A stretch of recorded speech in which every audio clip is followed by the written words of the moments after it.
lesson. Okay. Next lesson, diphthongs.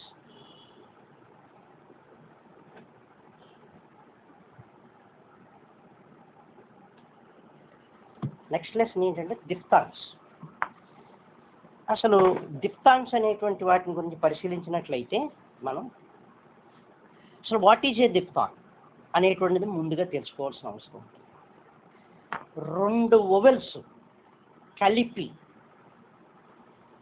అంటే కలపగా వచ్చేటువంటి ధ్వని ఏదైతే ఉంటుందో దాన్ని డిఫ్థాంగ్ అంటారు. రెండు అచ్చుల యొక్క కలయికని డిఫ్థాంగ్ అని పిలుస్తారు. రెండు అచ్చుల యొక్క కలయికని అంటే ఇప్పటిదాకా మనం ఒక అచ్చును పలకడం నేర్చుకున్నాం. ఒక అచ్చే కాదు, రెండేసి అచ్చులు కలిపేటువంటి ధ్వనులు కూడా ఉంటాయి అని మనం దీని ద్వారా తెలుసుకోవాల్సిన అవసరం ఉంది. జనరల్గా మామూలుగా బీఈడీ చదువుతున్న వాళ్ళకైతే అందులో ఫొనటిక్స్ అని ఒకటి ఉంటుంది. బీఈడీ చేశారా మీరు? చేయలేదు. బీఈడీ చేసే వాళ్ళకి అందులో ఫొనటిక్స్ అని ఉంటుంది. ఫొనటిక్స్, ఆ ఫొనటిక్స్లో వస్తాయి ఈ డిఫ్థాంగ్స్ గురించి వస్తాయి. అందులో అచ్చు ధ్వనులు ఇంగ్లీష్లో ఓ పేపర్ ఉంటుంది, ఫొనటిక్స్ అని పేపర్ ఉంటుంది, అందులో వస్తుంది వాళ్ళకి. అంటే వొవెల్స్, డిఫ్థాంగ్స్, తర్వాత ట్రైఫూన్స్ అని ఇలా ఉంటాయి.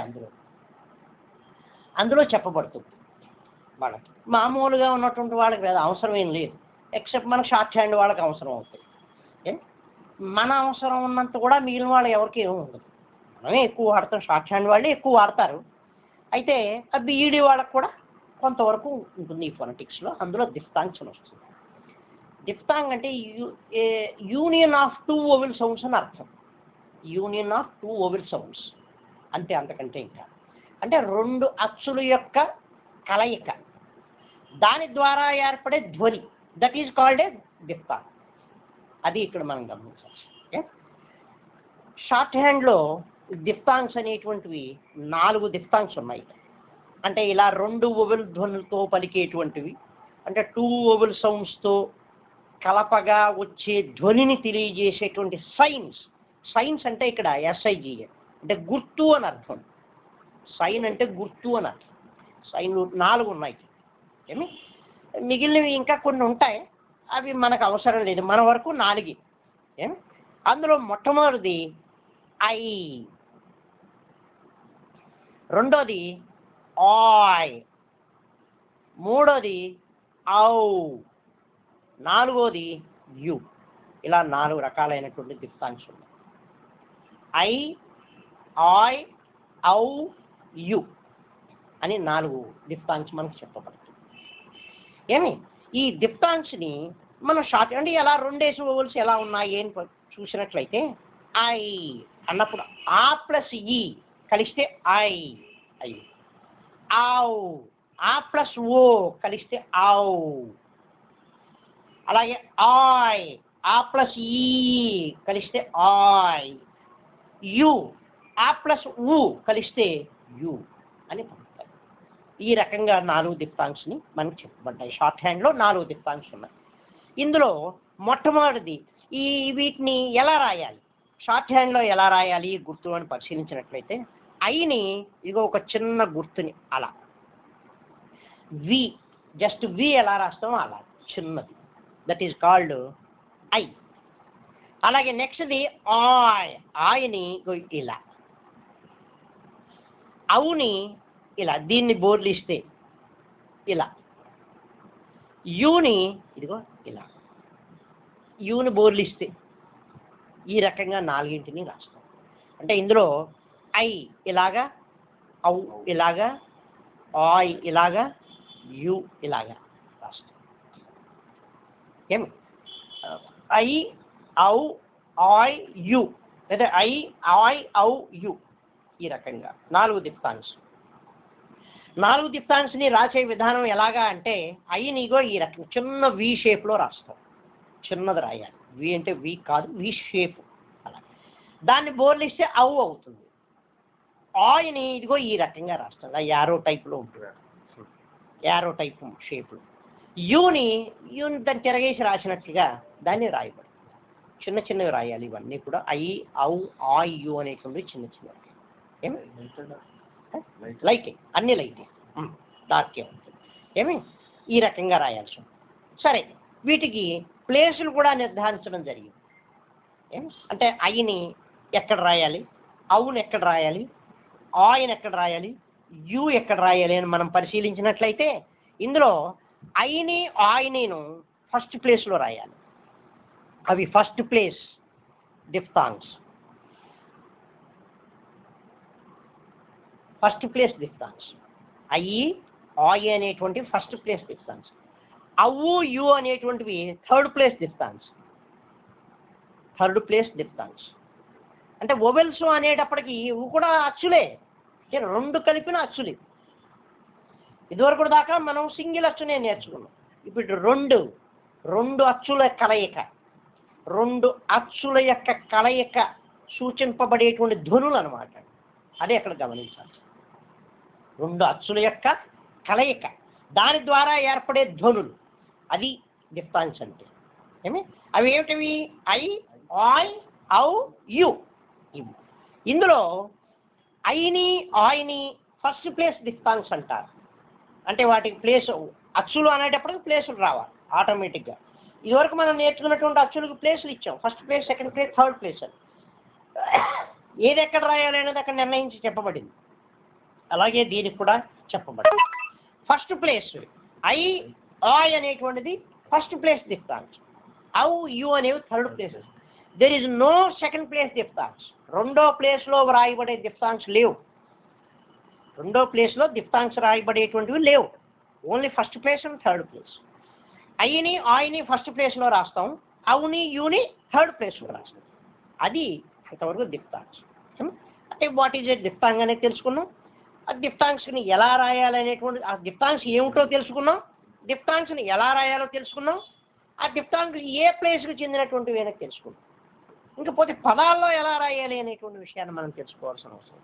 అంటే వర్డ్స్లో ఎలా ప్రతిక్షేపించాలి వీటిని అనేటువంటి మనం తీసుకోవాలి. అసలు ఇవి ఎక్కడ పలుకుతాయి, పలికినప్పుడు వాటిని ఎలా రాయాలి అనేటువంటిది కూడా మనం పరిశీలించాలి. ఫర్ ఎగ్జాంపుల్, టై అన్నప్పుడు టీ తర్వాత ఐ అని సౌండ్ వచ్చింది కదా. ఇది ఏ ప్లేస్ అనుకున్నాం? ఫస్ట్ ప్లేస్ అనుకున్నాం. అదిగో టీ రాసాం, టీ తర్వాత వచ్చింది కదా, టీ తర్వాత అదిగో టై. టీ తర్వాత ఐ అనేది డిఫ్తాంగ్ పెట్టాం. Suppose time, consonants TM, same అవే రూల్స్ వర్తిస్తాయి. వొవెల్స్కి ఏ రూల్స్ అయితే మనం చెప్పామో దీనికి కూడా అవే రూల్స్. అయితే ఈ ధ్వనులు వచ్చినప్పుడు మాత్రం డిఫ్తాంగ్స్ అని పెడతాం, వొవెల్స్ వస్తే వొవెల్ ధ్వనే పెడతాం. ఇలా రెండు కలిపినటువంటివి వచ్చినట్లయితే వీటిని రాస్తాం. అంటే అయ్యి, ఆయి, అవ్వు, యు, నాలుగేగా. ఆ నాలుగింట్లో ఏ ధ్వని వినపడితే దాన్ని రాస్తాం. ఇందులో టైం అన్నప్పుడు కాన్సనెంట్స్ టీఎం, టీ తర్వాత ఐ అనే ధ్వని వినపడింది, టీ తర్వాత వచ్చింది, అది ఫస్ట్ ప్లేస్లో రాయమన్నాం కాబట్టి ఫస్ట్ ప్లేస్లోనే రాసాం ఎం అని. టైత అలాగే బై, బి తర్వాత పలికింది, అదిగో బి తర్వాత రాశాం. అలాగే జాయ్, ఆయ్ అని వినపడింది, ఇగో జే రాశాం. ఇది కూడా ఎబోదులైన రాయాలి, ఎందుకంటే ఫస్ట్ ప్లేస్ కాబట్టి. వర్డ్ అంతా కూడా జాయ్ అన్నప్పుడు. అలాగే ఆయిల్,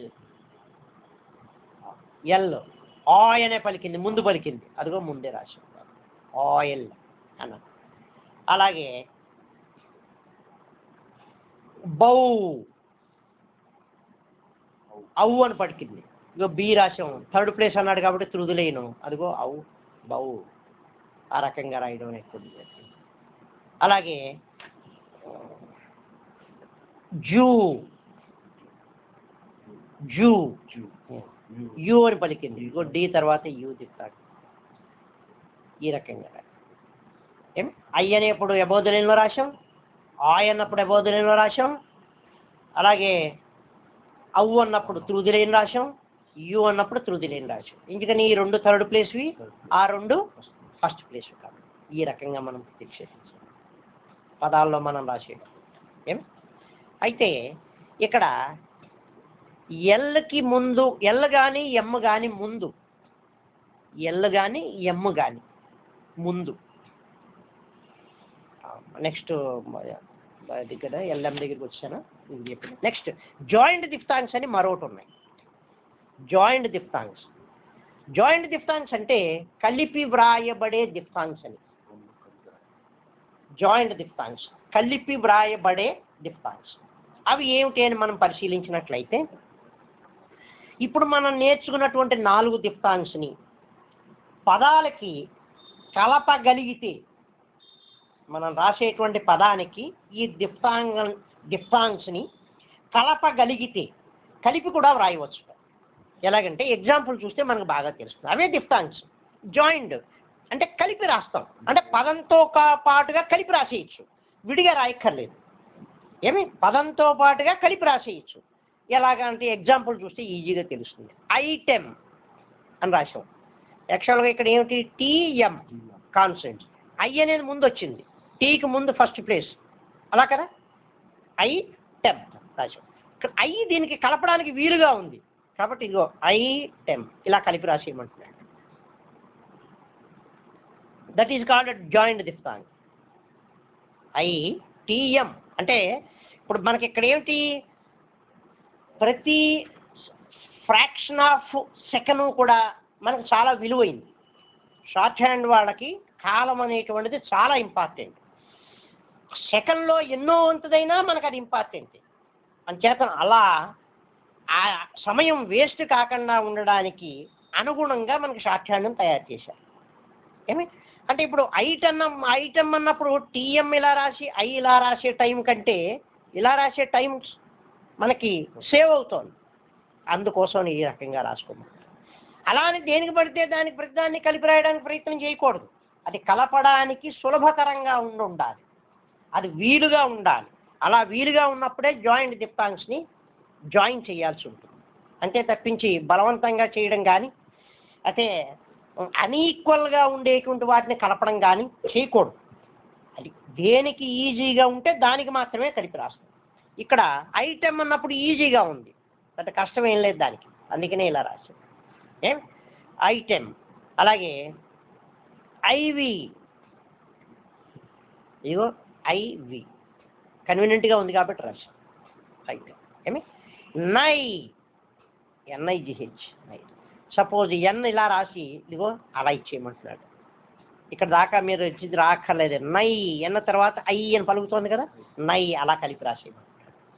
ఏమి ఇలాగే. అలాగే ఆయిల్, ఇదిగో ఎల్, ఆయి అనే దానికి కలిపి రాయడానికి వీలుగా ఉంది కాబట్టి కలిపి రాసేసాం. ఏమి ఆయిల్. అలాగే జూ, డీకి యూ దిప్తాంగ్, అదిగో జూ. ఏమి నౌ, ఎన్ ఔ దిప్తాంగ్, నౌ. ఏమి అంటే బౌ, అదిగో ఔ దిప్తాంగ్. ఈ రకంగా ఇలా జాయింట్ దిఫ్తాంగ్స్ని కలిపి రాయగలిగినట్లయితే కలిపి రాసుకోవచ్చు. అది కన్వీనియంట్గా కనుక ఉన్నట్లయితే, ఈజీగా ఉన్నట్లయితే మనం దాన్ని కలిపి రాసుకునే ప్రయత్నం చేయవచ్చు. ఏం అయితే ఎల్ ఎం ఈ 2 అక్షరాల ముందు ఐ వచ్చినట్లయితే, ఐ దిప్తాంగం రాయాల్సి వచ్చినప్పుడు ఈ ఐని పూర్తిగా రాయక్కర్లేదట. ఏమి దీన్ని ఎబ్రివేట్ చేయొచ్చు అంటున్నాడు. ఎబ్రివేట్ అంటే షార్ట్ ఫార్మ్ అని, చిన్న ఫార్మ్ అంటే అయ్యే చిన్నది అసలు. మళ్ళీ దీనికి షార్ట్ ఫార్మ్ ఏమిటంటే, సపోజు అయామ్ వచ్చింది, అవునా, అయ్యి యామ్ ఇలా రాయాలి. దీనికి ఇదిగో అయామ్ అంటే ఓ మొక్క, ఇందులో ఓ మొక్క రాస్తే చాలు. ఐలో ఐ అనేటువంటి దాంట్లో ఈ మొక్క అక్కర్లేదు, ఇంకా అయామ్ అలా కలిపి రాసేస్తాం. ఐవి, ఐవి కాదులేండి, ఏంటి ఎల్ కదా అనుకున్నాం. ఐల్, ఇదిగో ఐల్. ఈ రకంగా కలిపి రాయవచ్చు. అంటే ఎల్లు ఎమ్ ముందు వచ్చేటువంటి ఐ దిప్తాంగ్ని పూర్తిగా రాయక్కర్లేదు, ముందున్నటువంటి చిన్న టిక్ మార్కుని రాసే సరిపోతుంది. పూర్తిగా రాయవలసినటువంటి పని అంటే అక్కడ ఎబ్రివేషన్ అనమాట. ఎబ్రివేటెడ్ అంటే అర్థం. ఎబ్రివేటెడ్ టైప్ అంటే ఏమైనా షార్ట్ ఫార్మ్ అని. ఎబ్రివేషన్ అంటే ఏమిటండి, టు యాంప్లిఫై ద ఎబ్రివేషన్ అంటాడు, పరీక్షల్లో అడుగుతూ ఉంటాడు. అని ఏవో చిన్న ఫారం ఇస్తాడు వాడు. ఎబ్రివేట్ ఫార్మ్ అంటే షార్ట్ ఫార్మ్ ఏదో ఇస్తాడు, దాన్ని ఎలాబరేట్ చేయమని అడుగుతూ ఉంటాడు, అంతే కదా. అలాగే ఇక్కడ ఎబ్రివేట్ అంటే ఐ దిప్తాంగ్ని దాన్ని ఇంకా హాఫ్ చేసి రాయడం. ఎప్పుడు ఎమ్ము ఎల్లుల ముందు మాత్రమే కుదురుతుంది, అది మిగిలిన అన్ని చోట్ల ఏం కుదరదు. అది ఇక్కడ గమనించాల్సి. ఇలాగా జాయింట్ డిఫ్థాంగ్స్ అనేటువంటివి ఈ రకంగా మనం రాస్తాం. ఏమి ఇంకా ఎగ్జాంపుల్ కనుక మనం పరిశీలించినట్లయితే వీటిల్లో ఇవి ఎక్కువ తర్ఫీదుగా రాసే కొద్దీ ఈ జాయింట్ డిఫ్థాంగ్స్ అనేటువంటివి మనకి కనిపిస్తూ ఉంటాయి, ఈజీగా రాయగలుగుతూ ఉంటాం. కౌడ్, COWED అన్నప్పుడు కాన్సనెంట్స్ KD, అవు అనేది పలికింది కే తర్వాత, ఇదిగో కౌడ్ థర్డ్ ప్లేస్ అంటే ఇక్కడే రాస్తాం కదా. ఆ రూల్స్ ఏం మారవు, అవన్నీ యాజ్ ఇట్ ఈజ్. వొవెల్స్కి ఏ రూల్ అప్లై అవుతాయి వీటికి కూడా అవే రూల్స్ వర్తిస్తాయి. ఇదిగో కౌడ్, ఇది కలిపి రాయడానికి వీలుగా లేదు. అదే కవ్వు అని వచ్చింది ఫర్ ఎగ్జాంపుల్, అవు దిప్తాంగనాల కలిపి రాసేయచ్చు, అది కలుస్తుంది కాబట్టి. కౌడ్ కాబట్టి ఇక్కడ రాయలేకపోయింది. అలాగే మ్యూల్, MUL, ML, యు అనే దిప్తాంగ పలికింది థర్డ్ ప్లేస్, అదిగో మ్యూల్. అలాగే డ్యూటీ, DUTY, DT, జూ. ఈ యు దిప్తాంగని చూసుకోవాలి. యు దిప్తాంగ అనేది అలా ఉండాలి, అలా సాఫ్ట్గా ఉండాలి. ఇక్కడ అవు దిప్తాంగ ఇలా ఉంటుంది. ఇదేమో ఇలా రౌండ్ షేప్లో ఉంటుంది, ఇది ఇలా ఉంటుంది. అలాగే ఐ ఇలా రాస్తాం, ఆయ్ అనేటువంటిది ఇలా రాస్తాం. అది మనం గమనించుకోవాల్సినటువంటి అవసరం. అలాగే టాయ్, టీ, ఆయ్ దిప్తాంగ, టీ తర్వాత ఆయ్ అని పలికింది, టాయ్ అని రాసాం దానికి. అలాగే IV కలిపి రాసేయచ్చు. ఐస్, అదిగో ఐస్ అన్నప్పుడు కూడా కలిపి రాసేయచ్చు ఐ దిప్తాంగ అనేటువంటిది. నౌ అన్నప్పుడు అవు దిప్తాంగ కలిపి రాసేసాం, అంటే ఇక్కడ కలిపి రాయడానికి వీలుగా ఉంది కాబట్టి కలిపి రాసాం. ఇష్యూ, యు దిప్తాంగ అనేటువంటిది ఇక్కడ కలిపి రాయడానికి వీలుగా ఉంది కాబట్టి కలిపి రాసేసాం. ఇలా కలిపి రాసే వాటికి విడిగా రాస్తే తప్పు, అది కూడా మనం గమనించుకుంటూ ఉండాలి. వర్డ్స్ని ప్రాక్టీస్ చేసిన దాన్ని బట్టి ఇవన్నీ మనకు తెలుస్తుంటాం. ఐ దిప్తాంగ ఈ రకంగా రాస్తాం. అలాగే అయామ్, ఇందాక చెప్పాను, అయ్యామ్ అన్నప్పుడు ఎబ్రివేషన్ ML, విడిగా అదే రాస్తుంది. ఇప్పుడు మరి మనకి టైం సేవ్ అవట్లా. ఇప్పుడు ఇలా రాసి చివరి దాకా వచ్చి ఐ దిప్తాంగ పెట్టుకునే బదులు అక్కడితో ఇలా రాస్తే ఎన్ తర్వాత ఐ అన్న పలుకుతూ అలా సాగిపోతుంది కదా. ఇప్పుడు నెక్స్ట్ వర్డ్ రాయాలి, ఆటోమేటిక్గా ఇక్కడ రాసుకుంటూ వెళ్ళిపోతాం. ఇది ఇక్కడికి వచ్చి ఇలా కలిపి రాయడం వల్ల మనకు టైం ఎంతో సేవ్ అవుతుంది కదా. దానికోసమని కలిపి రాయడానికి వీలుగా ఉంది, అన్ఈజీగా లేదు, ఈజీగా ఉంది. వర్డ్ తర్వాతే పలుకుతోంది. ఇవన్నీ ఎన్నో రకాలైనటువంటి ఉపయోగాలు అక్కడ కనిపిస్తున్నాయి కాబట్టి ఆ రకంగా రాసుకోవడం అనేటువంటి జరుగుతుంది. ఏమి అలాగే ఐడల్, IDL, ఐ దిప్తాంగ కలిపి రాసేసాం, అక్కడ విడిగా రాయక్కర్లేక. ఏమి అది ఇక్కడ పోతే నెక్స్ట్ మరొక ప్రిన్సిపల్ ఉంది ఇక్కడ. ఏమిటంటే యు అనే దిప్తాంగని ఇలా రాసాం, నేర్చుకున్నాం మనం ఇప్పటిదాకా. యు అనే దిప్తాంగ, దీన్ని ఇలాగే కాకుండా కొన్ని పదాల్లో రాసేటప్పుడు, అంటే జనరల్గా ఎల్ తర్వాత కానీ, ఎమ్ తర్వాత కానీ, ఎన్ తర్వాత కానీ వచ్చేటువంటి యూని ఇలాగే కాకుండా దీన్ని కూడా ఎబ్రివేటెడ్గా రాయవచ్చు. ఎలా అంటే యూని ఇలానే కాకుండా ఇలా సెమీ సర్కిల్ ద్వారా కూడా రాయవచ్చు. ఒక చిన్న సెమీ సర్కిల్ ద్వారా కూడా యు దిప్తాంగని రాయవచ్చు. ఈ యు అనేటువంటి దిప్తాంగని ఇలానే కాకుండా ఒక చిన్న సెమీ సర్కిల్ ద్వారా కూడా వ్రాయవచ్చు. ఎలాగంటే ఇవి సాధారణంగా M, N, L వీటికి వర్తిస్తూ ఉంటాయి. M, N, L వీటికి తర్వాత వచ్చేటువంటి ఎల్ని ఇలా ఎబ్రివేటెడ్ లేక సెమీ సర్కిల్ ద్వారా కూడా యు దిప్తాంగని వ్రాయవచ్చు అని తెలియజేయబడుతుంది. అంటే ఫర్ ఎగ్జాంపుల్ వాల్యూ అని వచ్చింది, కలిపి రాస్తున్నాం కదా, వి కదా, VL యు దిప్తాంగ. అంటే విడిగా ఇలా రాసి ఇలా అనే అక్కర్లేకుండా VL, న్యూ, NEW, న్యూ. ఏమి అలాగే మ్యూ, M, సెమీ సర్కిల్ అంటారు దీన్ని. అమ్మ సర్కిల్ని హాఫ్ చేస్తే అని అర్థం. యు దిప్తాంగని ఇలానే కాకుండా ఇలా సెమీ సర్కిల్ ద్వారా కూడా వ్రాయవచ్చు. సాధారణంగా వీటికి దేనికి రాస్తాం? M, N, L వీటి తర్వాత వచ్చేటువంటి యు దిప్తాంగిని సెమీ సర్కిల్ ద్వారా కలిపి వ్రాయవచ్చు అని మన రైటర్ గారు మనకి తెలియజేస్తున్నారు. అందులోనే భాగంగా వాల్యూ అయితే క్యూ, కే తర్వాత కూడా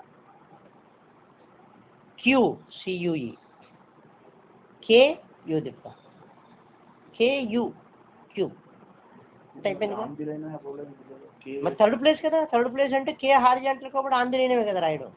క్యూ మ్యూ ఇది కూడా ఆంధ్రలే, ఎందుకని త్రూ ది లైన్ రాయడం కుదరదు కదా. హారిజాంటల్ స్ట్రోక్స్ కేగే ఎంఎన్నింగిల్కి హారిజాంటల్ స్ట్రోక్స్ కాబట్టి third place through the line రాయడం కుదరదని చెప్పుకున్నాం కదా. అదే ప్రిన్సిపల్ వర్తిస్తుంది. ప్రిన్సిపల్స్ ముందున్న ప్రిన్సిపల్స్ ఏమి మారవు, అవే ప్రిన్సిపల్స్. క్యూ న్యూ ఈ రకంగా రాయవచ్చు. అది ఇంతవరకు ఇవన్నీ కూడా జాయింట్ డిఫాంక్స్ సంబంధించినటువంటి వ్యవహారాలు. ఇకపోతే జ్ఞాపకం ఉండదు అక్కడ దాకా చూడండి. ట్రైఫోన్ సంగతి రేపు చూద్దరు కానీ ఎందుకంటే ఎక్కువ చెబితే ఇందులోనే చివరకు వచ్చేవి జ్ఞాపకం ఉండకపోవచ్చు కదా అని చేస్తున్నాను. దిప్తాంక్స్ అనేటువంటి 4 దిప్తాంక్స్ ఉన్నాయి. ఐ, ఔ, ఆ, యు. ఏమి ఇందులో ఈ 4ంటిని ఎలా గుర్తులు ఎలా చూపించాలి అన్నది అక్కడ రాశాం. ఈ 4 దిప్తాంక్స్ని ఏమి అంటే దిప్తాంగ్ అంటే ఏం చెప్పుకున్నాం మనం, 2 వొవెల్ ధ్వనుల యొక్క కలయిక ద్వారా ఏర్పడే ధ్వనిని దిప్తాంగ్ అంటారు. అంటే యూనియన్ ఆఫ్ 2 వొవెల్ సౌండ్స్ అని ఇంగ్లీష్లో అంటారు. తెలుగులో చెప్పినట్లయితే దానికి 2 అచ్చుల యొక్క కలయిక ద్వారా ఏర్పడేటువంటి ధ్వని ఏదైతే ఉంటుందో దట్ ఈస్ కాల్డ్ ఏ దిప్తాంగ్ అని మన రైటర్ గారు పిట్మెన్ గారు మనకి తెలియజేశారు. ఏమి ఇవి 4 షార్ట్ హ్యాండ్లో 4 దిప్తాంగ్స్ ఉన్నాయి. ఐ, ఔ, ఆ, యు అనేటువంటి దిప్తాంగ్స్. వీటిని ఇదిగో ఈ రకంగా రాయాలి. ఐ అనేటువంటి దాన్ని ఇలాగా, ఆ అనేటువంటి దాన్ని ఇలాగా, ఔ అనేటువంటిది ఇలాగా, యు అనేటువంటిది ఈ రకంగాను రాయాలి. ఇందులో ఐ, ఆ అనేటువంటి రెండింటిని ఫస్ట్ ప్లేస్ దిప్తాంగ్స్ అంటారు. ఔ, యు అనేటువంటి ఈ రెండింటిని థర్డ్ ప్లేస్ దిప్తాంగ్స్ అంటారు. పదాలకి ఈ ధ్వనులు ఎక్కడ వస్తే ఆ గుర్తులు అక్కడ అరేంజ్ చేయడమే, వేరే ఏమీ లేదు. ఏ పదానికి అయినప్పటికీ కూడా ఈ ధ్వనులు వినిపిస్తే ఆ గుర్తులను ఇండికేట్ చేయడమే. ఓవెల్ రూపంలో ఉండేటువంటి ఓవెల్స్ కింద ఓవెల్స్ని ఏ రకంగా అయితే మనం ఇంప్లిమెంట్ చేసామో అలాగే ఇవి ఇంప్లిమెంట్ చేయడమే, అంతకంటే ఇందులో ఏమీ కనిపించదు మనకి. ఇకపోతే నెక్స్ట్ వీటి తర్వాత జాయింట్ దిప్తాంగ్స్ అని ఉంటాయి. జాయింట్ దిప్తాంగ్స్ అంటే అచ్చులు ఈ యొక్క దిప్తాంగ్స్ 4ంటిని కూడా పదాలకి కలిపి రాయవచ్చు. జాయింట్ దిప్తాంగ్స్ అంటే పదానికి కలిపి వ్రాయబడేటువంటి దిప్తాంగ్స్ జాయింట్ దిప్తాంగ్స్ అంటారు. ఏ పదానికైనా సరే ఈ దిప్తాంగ్స్ కనుక కలిపి రాయగలిగితే ఆ రాసేటువంటివి ఎలా ఉండాలంటే ఈజీగా ఉండాలి, అంతేగాని బలవంతంగా రాసేటువంటి పదాలకు ఉపయోగించుకోవచ్చు. అవి ఈజీగా కలపగలిగినట్లయితే కలిపి కూడా వ్రాయవచ్చు. అవి సెకండ్. నెక్స్ట్ ఈ జాయింట్ దిప్తాంగ్స్లో ఐని ఎబ్రివేటెడ్ కింద కూడా ఉపయోగిస్తాం. వేటికంటే కేవలం ఎల్, ఎమ్ ముందు వచ్చినప్పుడు మాత్రమే. ఎల్, ఎమ్ ముందు ఐ అనేటువంటిది వచ్చినట్లయితే ఎబ్రివేటెడ్గా వ్రాయవచ్చు అని మనకు తెలియజేస్తాడు రైటర్ గారు. నెక్స్ట్ పాయింట్ దగ్గరికి వచ్చినట్లయితే కేఎంఎన్ఎల్ వీటికి తర్వాత వచ్చేటువంటి యు దిప్తాంగ్ని సెమీ సర్కిల్గా కూడా